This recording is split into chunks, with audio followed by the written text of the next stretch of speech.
faha-telopolo andiny voalohany tamin'ny anambatra anao sy ireo fa nanitona hiakatra ianao ka tsy nataonao faharefahavariko Jehova Andriamanitro, hitaraina taminao dia nahasitraina. Jehova, efa nampakatra ny fanaiko tany miainana ianao, efa nampodiny aina ianao, fa tsy misy izay hidina ny lavitra.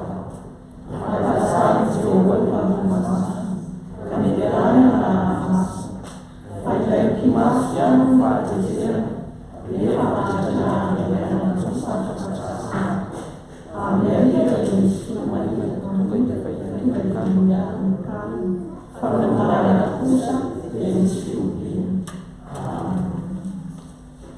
Rahantsika nanao fiveran'Andriamanitra ny firana faefatra ambin'ny folo andin'ny roa tazo santelo.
riavana malala dia amin'ny fanajana ny teny manamarany sitramon'Andriamanitra amintsika. Sambatra ny malelo fanahy fa azy ny fanjakany lamitra. Sambatra ny ory fa izy no ampifaliana. Sambatra ny malelo fanahy fa izy no iovan'ny tany. Sambatra ny nono sy mangetaheta fahamarinana fa izy no fikisana. Sambatra ny miantra fa izy no matrano. Sambatra ny madimo-po fa izy no ahitan'Andriamanitra. Sambatra ny mpampiavana fa izy no atao hoe zanak'Andriamanitra. Sambatra izay enjehana noho ny fahamarinana fa azy ny fanjakany lavitra. Sambatra ny mahitsy salama izay mandeha amin'ny Jehova. Sambatra ny tatana tena varombelona tamin'ny azy ny forehetra.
Miaiky ny fahotanay, miaiky fa kisy tanteraka.